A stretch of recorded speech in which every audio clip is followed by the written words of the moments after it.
കേരളത്തിലെ ഭരണ തുടർച്ച ഹിന്ദു മുസ്ലിം വർഗീയവാദികൾക്ക് ഇഷ്ടപ്പെട്ടില്ലെന്ന് CPM പോളിറ്റ് ബ്യൂറോ അംഗം എ വിജയരാഘവൻ. വലതുപക്ഷ ആശയത്തിന് കേരളത്തിൽ മേൽക്കൈ കിട്ടുന്നുണ്ട്. തെറ്റുകൾ കണ്ടെത്തി തിരുത്തണമെന്നും എ വിജയരാഘവൻ പറഞ്ഞു.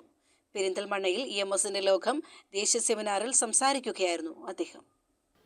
ഈ ഗവൺമെന്റിനെ തകർക്കാൻ എല്ലാ നിലയിലും വലതുപക്ഷം പരിശ്രമിക്കുന്നുണ്ട് എന്ന് നാം മറന്നുപോയത്. ഒരു വലതുപക്ഷക്കാരനും ഇത് ഇഷ്ടപ്പെട്ടിട്ടില്ല. ഒരു വർഗീയവാദിക്കും ഇത് ഇഷ്ടപ്പെട്ടിട്ടില്ല. അവിടെ ഹിന്ദു വർഗീയവാദിക്കും ഈ ഇടതുപക്ഷ ഗവൺമെൻറ് അധികാരത്തിൽ വന്ന് ഇഷ്ടപ്പെട്ടിട്ടില്ല. മുസ്ലിം വർഗീയവാദിക്കും പല സ്ഥാപിത താല്പര്യങ്ങളുണ്ട് കേരളത്തിൽ. പല സ്ഥാപിത താല്പര്യങ്ങൾ കേരളത്തിൽ പ്രവർത്തിക്കുന്നു. ഇടതുപക്ഷ വിരുദ്ധമായ, പുരോഗമന വിരുദ്ധമായ സ്ഥാപിത താല്പര്യങ്ങൾ ഈ ഇടതുപക്ഷ ഗവൺമെൻറ്റിൻ്റെ പ്രവർത്തനങ്ങളെ തകർക്കാനാണ് ഇഷ്ടപ്പെടുന്നത്.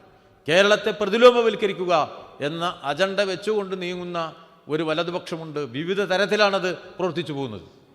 കേവലം രാഷ്ട്രീയ ചേരികളിലും രാഷ്ട്രീയ പാർട്ടികളിലും മാത്രമല്ല, കേരളത്തിൽ അത്തരം ഒരു വലതുപക്ഷം പ്രവർത്തിക്കുകയാണ്.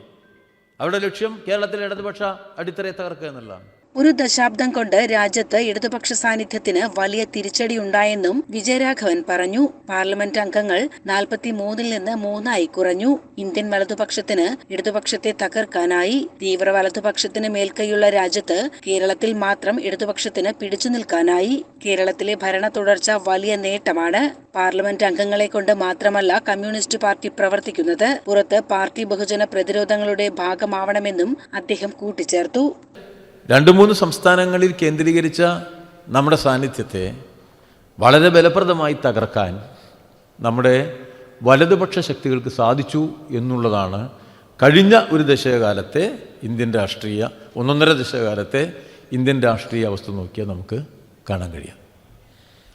ഇടതുപക്ഷത്തിൻ്റെ ശേഷി കുറഞ്ഞ സന്ദർഭമാണ് BJPക്ക് ഏറ്റവും വലിയ വളർച്ച ഉണ്ടായ കാലം എന്നും നമുക്ക് കാണാൻ കഴിയും.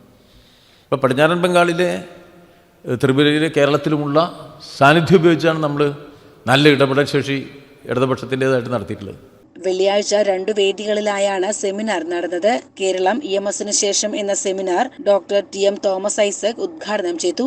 സ്വത്വം, ശാസ്ത്രം, രാഷ്ട്രീയം സെമിനാർ സുഭാഷിണി അലി ഉദ്ഘാടനം ചെയ്തു. മാധ്യമങ്ങളുടെ വർത്തമാനം സെമിനാർ M സ്വരാജ് ഉദ്ഘാടനം ചെയ്തു. CCN പെരിന്തൽമണ്ണ.